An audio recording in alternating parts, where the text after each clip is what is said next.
allowing us to be here in this beautiful venue. As Bruce mentioned, Shannon and I do own a winery. It doesn't look like this. Our winery is a bit more what we call authentic, and in business parlance, that's a synonym for underfunded. But we love it. It's very homey. It is incredible to be standing in front of such an amazing group of people. So you know, unlike Alia, I am not an alumnus of the 40 Under 40. I've never had the honor of being part of this group. Leesburg Today began this wonderful event in 2013. And of course, one of the stipulations is you have to be under 40. I've been overqualified since the inception of the event.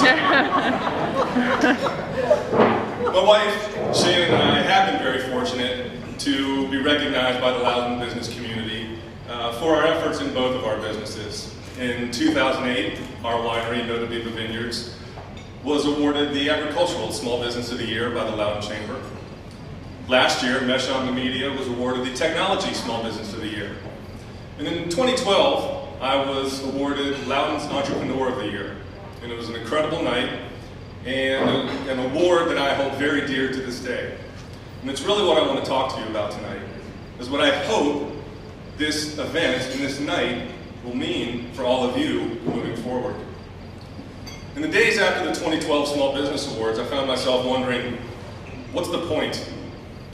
Why would the Loudoun Chamber, why would Leesburg Today, Northern Virginia Media Services, decide to recognize the achievements of those people who have gone above and beyond the norm? Those people that have really set themselves apart. What's the point? And from my perspective, I feel there are several reasons why organizations hold award ceremonies, starting with the obvious. I think we can all agree it feels pretty wonderful to be recognized for the hard work that you put in, and not just in the workplace, but in our communities and in our homes. You are the ones who put in 110%, stay late at work, over-delivering. And more often than that, that takes sacrifice. So to your spouses and families, I would congratulate them as well.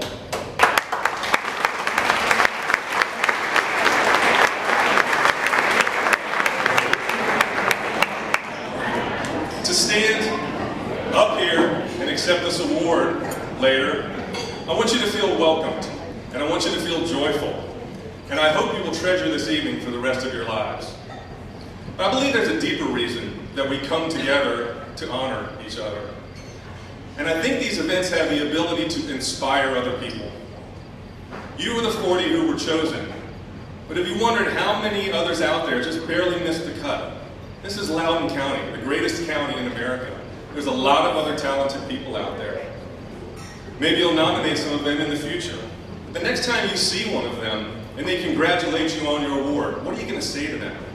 What's the point of being here tonight? As I pondered that question, I began to feel a real sense of responsibility.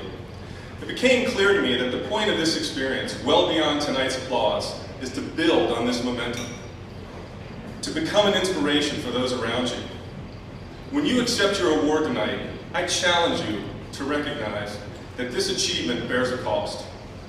I want you to accept the responsibility that you have become an inspiration to others, in business, in your community, and in your home. And people you have never even met, and probably never ever will meet, now look up to you. That responsibility bears a cost. What does it mean to be inspiring in the workplace? How can you inspire those young professionals who are just beginning their careers? Think about some of your earliest jobs, back in high school or college. Do you remember what you thought or felt about the leaders of those companies? Were they approaching the ripe old age of 40? No? You remember thinking, wow, that dude's old. How did they treat you? Did they treat you with respect, with dignity, with words of encouragement? Or did they put you down? Did they treat you like dirt, never offering any guidance, any mentoring, or a kind word for a job well done? Think about those times and understand that we're now those people, and that is important. How can you inspire your peers? I think there's two ways. Lead by example and offer a helping hand. To me, the phrase lead by example does not mean practice what you preach. I believe it means Practice hard and don't be preachy. I tell my team to focus on 3 tenets. Do the easy tasks perfectly. Do the hard tasks well. And do the impossible things as best you can. But try. Always give it your best. Offer a helping hand. If someone is struggling, just take a few minutes out of your day and offer some suggestions, even if you don't solve it. 2 heads are better than 1. Just the act of showing a colleague that you care can make all the difference in somebody else's day.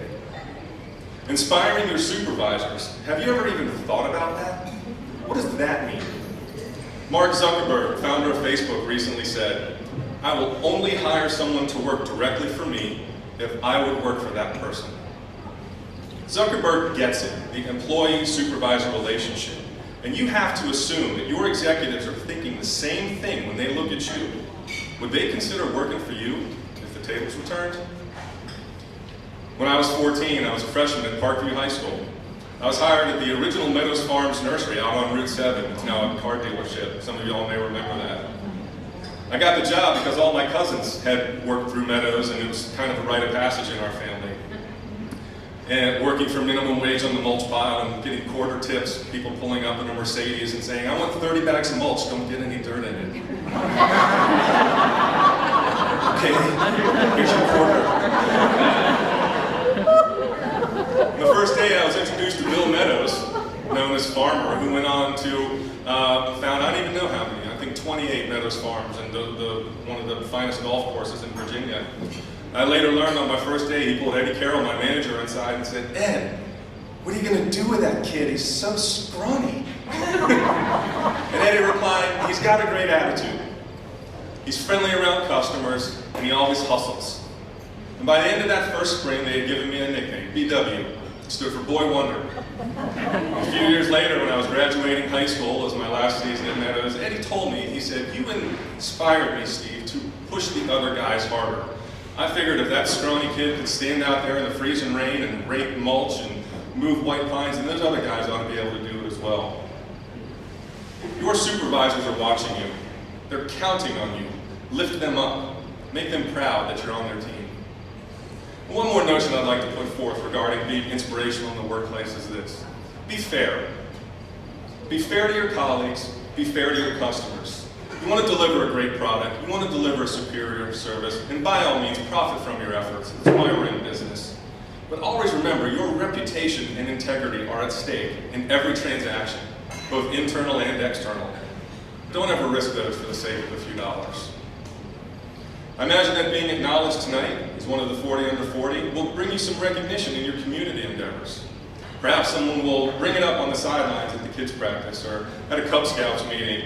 Maybe it'll be mentioned on Sunday at your place of worship or at dance class or piano lessons. Doesn't matter where. Regardless of where the subject comes up, you need to think of those moments as your opportunity to make a positive impact in someone else's life. You might hear the phrase, "You're so lucky." We are lucky. Look at where we live. Greatest country on earth, greatest county in America. When I hear "you're so lucky," I would like to remind people of my favorite Thomas Jefferson quote. President Jefferson once said, "The harder I work, the more luck I seem to have." When Shannon and I reflect on all the wonderful opportunities we've been presented with at Nota Viva and Mesh on the media, so many of them can be traced back to a time when we raised our hand in the community and said, "Let us help," not asking for anything. Whether it was sponsoring a program, offering our professional services to a cause, or just getting involved in an organization, getting involved in the community has brought us an immense amount of joy. It's also brought us our share of hardships as well. And that's to be expected when you're passionate about your beliefs, unwavering in your convictions, and outspoken in the face of adversity. Those are the defining traits of true leaders. And if you were to ask me 1,000 times if being involved in community matters was worth the headache it brought, I would say absolutely, every single second of it. Be active in your community and stay visible. Help those less fortunate than yourselves. Ask for nothing in return. It doesn't matter if you're just coaching some kids, helping the elderly, serving on a commission. You need to get involved. And if you do these things, good fortune will find you in its own time and in its own way. And rest assured, while you're engaged, your efforts will be noticed. Your recognition will be far more modest than what you're receiving tonight. I promise you it will be just as meaningful. Be an inspiration at home. And that doesn't just mean the people you live with. It's extended family and your friends as well. Think of how proud your parents are of you tonight, and how they will be, or would be, telling their friends about your achievement over the next days, months, and years. That's what old folks do, isn't it? As surely if each of us is entering a new phase in life, approaching 40, they're going to be boasting to their friends about how beautiful you looked in your dress, or how handsome you looked in your suit, and what a great success you have become. They're so proud. And hopefully you're as lucky as I am to have longtime friends, people you've known since grade school, who have followed your career. They've cheered you through your successes, and they've picked you up in the face of adversity. I'm sure you get to spend time with them less and less as the years go by, but that only makes the time we spend together that much more precious. Take a selfie tonight, post it on social media, and let them share this moment with you. If you've been blessed to have children, regardless of their age, be sure to sit down with them tonight and explain to them, doing your best, working hard, always pays off in the end. Maybe you had to miss a school play to stay late for a client meeting. Maybe you had to miss a birthday party to go on a business trip. Make sure they understand how difficult those choices can be for us, but that they are just as much our inspiration as we are theirs. I'll never forget one afternoon, Shannon and our 3 boys were pulling away to attend a family function, and I had to stay and work the crush pad in the middle of harvest. Tristan, who may have been 6 at the time, looked at Shannon and said, "When I grow up, I'm going to be a big daddy, just like Papa." Remember, no matter how out of balance life gets, no matter how many different directions you're getting pulled, they are always watching, learning, and loving. Don't let them down.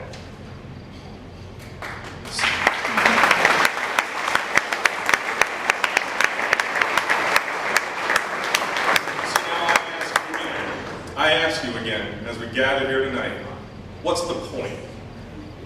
Think of tonight as a new beginning in your life, as you close this chapter. Tomorrow you will begin a new chapter, and I hope you will accept this new responsibility with which you have been entrusted. The eyes of your colleagues, your community, and your family are upon you. Be everything that they believe you can be. They are your inspiration, and you are theirs. That